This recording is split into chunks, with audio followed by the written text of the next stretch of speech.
안녕하십니까, 박병욱입니다. 오늘 이제 비가 종일 내리고 있는데요. 요즘 우리나라 축구 국가대표팀에 대해서 말들이 많죠. 네, 국민들 마음도 좀 이제 번거롭습니다. 한 가지 아쉬운 것은 그런 일은 충분히 그 자체 내에서 그 전에 절제를 시킬 수 있었고, 혹시 또 그런 사항이 있었더라도 그 다음날 경기에 대해서는 집중시킬 수 있는 어떤 그 감독이라든가 중간에 트레이너들 할 수 있었는데, 거의 그 과정을 보니까 아주 방치해 놓은 것 같은 그러한 느낌이 들어서 그게 더 이제 참 속이 상합니다. 절체매 대부분 국민들은 몰랐죠. 그냥 그 전 두 경기에 16강하고 8강에서 전후반을 뛰고 또 연장전까지 뛰면서 워낙 우리 대표 참 이제는 나이를 먹고 축구를 좋아해서 젊었을 때 좋아했지만은 지금 보면은 자식 같은 친구들이 이렇게 열심히 뛰면 너무 마음도 아프고 그냥 힘들어 보이고 그러죠. 그러면서도 이제 또 국가를 위해서 싸우는 것에 대해서 감사함도 있고 고마움도 있고 또 성과를 거두기를 바라고 기대하면서 잠도 설치면서 이렇게 보는 거죠. 본데 이제 경기가 끝나고 나서 저렇게 질 수도 있구나. 요즘 그 아랍 쪽의 어떤 그 돈 때문에 그러는 건가? 카타르나 요르단 굉장히 전체적으로는 피파에서는 랭킹이 하이였는데 그렇게 결승까지 올라가고 나중에는 이제 카타르가 우승하고 하는 것 보니까, 그런데 그 전에 경기에 요런 문제가 있었다. 아시아에서 가장 강하다고 이번에 또 대표 구성이 잘 되어 있다고 국민들이 기대를 하고 있었는데 정말로 예상치도 못한 그런 일 때문에 그런 상황이 벌어졌습니다. 그래서 그 전날 그 손흥민 그 주장은 그 인성으로도 참 제대로 평가를 받고 있죠. 유럽에서도 그렇고 유럽의 자기 팀에서도 그렇고 하여간 여러 가지로 요즘은 이제 자세히 살펴보진 않았지만은 하여간 그 인성이 인정을 받는 아주 성실한 그렇게 평가를 받고 있고, 그래서 이제 이 친구가 그 주장을 하고 있으면은 항상 좀 안심이 되고 했었죠. 근데 나이 차이도 한 9년 되는데 거기에 대고 첫째는 이제 그 손흥민 어떤 제지에 따르지 않았고 거기다 그냥 주먹질까지는 안 했다고 저는 보는데 하여간 손에 탈구가 됐으니까 하여간 부딪혔겠죠.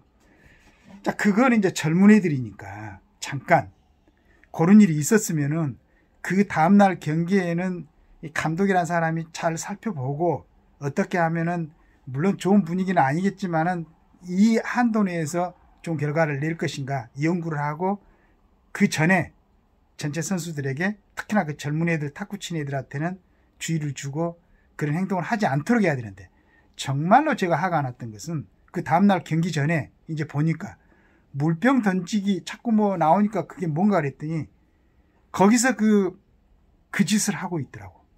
물병을 던져갖고 세우는 놀이를. 그러면은 그 전날은 젊은 혈기에 실수를 했다고 하더라도 그 다음날 중요한 경기 국민들이 전부 다 관심을 가지고 보고 있는 그 경기에 임하기 바로 직전에 그 그라운드에 나가가지고 물병을 던진 놀이를 하고 있었다.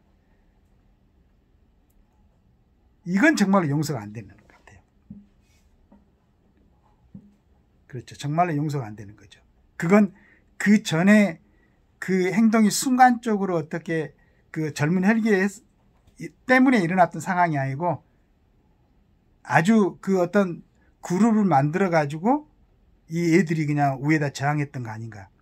그건 단순히 손흥민이란 주장이 저항한 게 아니고 국가대표란 유니폼을 입고 외국에서 직접 경기를 하고 그 그라운드에 우리나라 사람도 그 주변에 사는 사람들이 응원하러 나가 있고 그러는데 거기에서 그런 행동을 보인다는 것은 도저히 이 사람들은 그 점에 대해서는 용서를 참 받기가 어려울 것 같다, 이런 생각이 듭니다. 그래서 이제 그건 이제 축구협회에서나 여러 가지로 적절하게 이제 조치를 할 거고, 진짜로 그 아쉬운 것은 어떻게 국가팀을 운영하는 축구협회 회장이라든가 거기에 관련된 사람들이 그거 하나를 정리를 못하고 그걸 일부러 뉴스를 유출시켜가지고 그 다음날 그라운드에서 그걸 하나 제대로 제지를 못하고 이게 참 문제다라는 생각이 듭니다. 이제 기왕 일은 발생이 돼 있고 또 한편으로 생각해 보면은 자식 같은 사람들이고 젊은 혈기들이니까 한편으로는 이해를 하려고 애를 쓰면서도 두 번째 그라운드에 나와서까지 물병 던지기를 하고 있던 그 모습을 보면은 이 사람들은 앞으로 이제 그 뭐 이제 프로팀이고 그러니까 각자 자기 팀에 가서 하는 거라든가 그런 거에 대해서는 저는 상관하고 싶지는 않는데 조금 실력이 그 사람들이 전체 한국 선수들 중에서 극히 우수하더라도 이제 그건 본인들 그 프로팀에 가가지고 좋은 프로팀 가서 좋은 대우를 받으면서 열심히 하고 국가대표로는 맞지가 않다. 이런 생각을 합니다. 이런 생각을 하면서 어떻게 예전에 우리가 진짜 수십 년을 봐왔죠. 우리 예전에 그냥 뭐 그 이혜택 씨입니까? 막 그분들부터 이렇게 그라운드 때 얼마나 멋있습니까? 정말로 그 그라운드에서 전력 질주해가지고 그 이기고 지고 그 다음에 팀끼리 그 어려운 가운데서도 우리 같으면 어쩔 때는 막 0대 3 이렇게 지고 나면은 저걸 갖다가 저는 정말로 이제 축구를 좋아합니다. 잘하지는 못하는데 그리고 우리 세대에는 고급 뭐 운동 같은 것을 할 기회가 없었어요. 대부분 축구지. 근데 지고 있을 때는 진짜 힘들거든요. 그게 게임을 계속 한다는 게 차라리 얼른 끝났으면 하지. 그런데 동네에서 그냥 이 조기 축구회라든가 이런 뭐 군대에서 그냥 대원들끼리 공 차는 거 그럴 때도 그렇게 힘든데 국가를 대표해서 나가서 지고 있을 때 얼마나 힘이 들겠습니까? 그때는 같이 뛰고 있는 동료들이 자기나 마찬가지죠. 같이 막 그 힘든 걸 하니까 이길 때는 덜합니다. 질 때는 정말 힘들어요. 그런데 그게 완전히 팀워크로서 그걸 견디고 살아남고 나중에 우리 손흥민 같은 친구는 그 뭐 무릎도 다 깨지고 그 전에도 일반 경기 할 때도 거의 초죽음이 돼 있죠.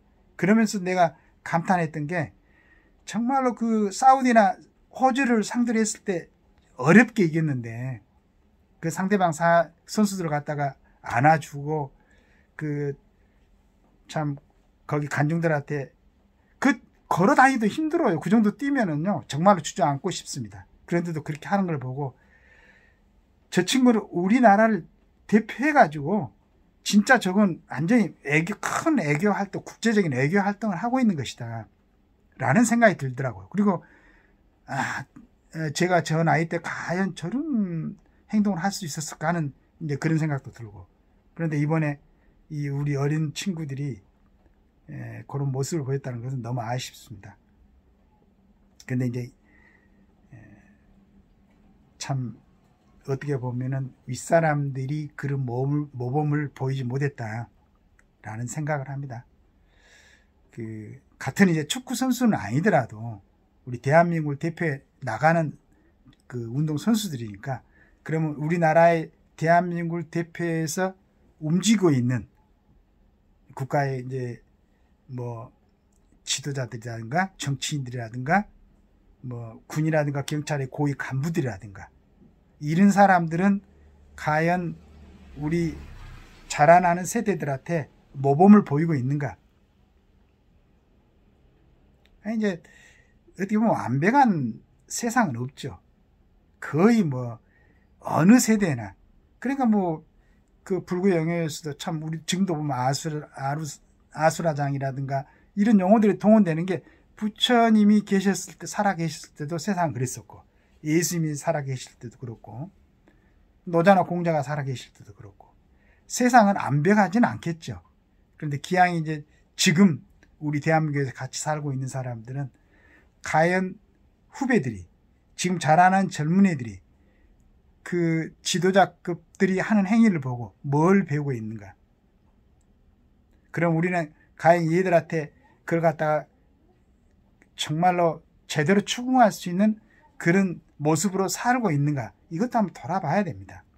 지금 정치인들 보잖아요. 그냥 뭐 범죄 경력이 막 드러나고 있는데도 불구하고 또 정치하겠다고 나온다. 그냥 국정조사 그런 자리에서나 무슨 인사청문회 자리에서 말도 안 된 소리들, 그러면서도 받을 건 다 받아가고 또 하겠다고 나온다. 이런 모습들을 보여주고 있으니까 젊은이들의 그런 게 젊은이들이 갖고 있는 국가 간에도 영향을 주지 않을까 하는 생각을 합니다. 1950년 또 8월 달인가요? 우리나라 일부 국회의원들이 대마도로 도망가려고 준비를 하고 있었죠. 6월 25일 날 전쟁이 나고 8월 달이면 불과 한 달하고 조금 지나고 지금 외국에서 유엔군 참전을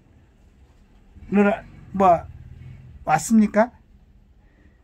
하여간 그런 이중한 상황에, 그리고 어느 지역에서는 순천인가 어디에서는 중학생, 고등학생들이 학도국당으로 동원이 돼갖고 낙동강 전투에 참여하고, 그런 상황이 전개되고 있었는데 그때 그 국회의원들 40명인가 몇 명이 대마도로 도망가려고 하다가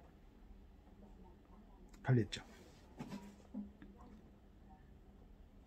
6.25 사변 일어나기 전에도 많은 사람들이 공산주의의 사상을 갖고 있었죠. 그때는 이제 직접적으로 체험하는 기간이 없었고 또 많은 무지한 사람들이 좀 배웠고 그걸 사상적으로 사람들한테 이제 선동을 좀 당하고 그런 경우도 있었죠. 그러나 지금은 1917년 소련에서 이제 공산주의가 시작되고 그게 중공, 북한뿐만 아니고 여러 나라에서 해 보니까 전 세계적으로 싹 봤을 때 여러 가지 면에서 국력이라든가 인권이라든가 자유라든가 그 여러 가지 부분에서 역시 많이 차이가 나지 않습니까? 이름에도 불구하고 지금도 외치고 있는 또 이런 선배들, 이러니까 과연 우리 젊은이들한테 얘들한테 뭐라고 할 것인가요?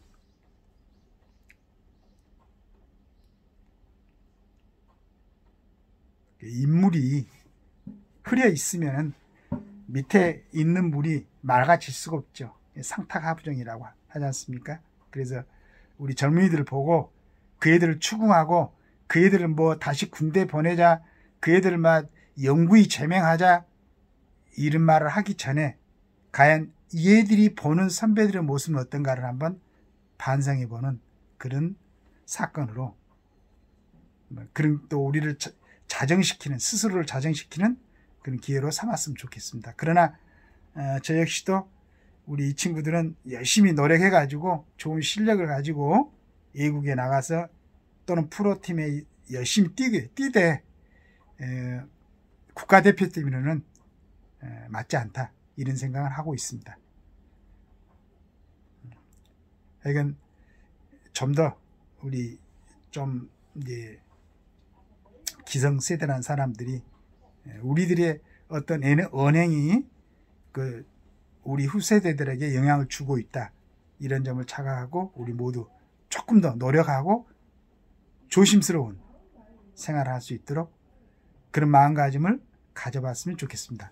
감사합니다.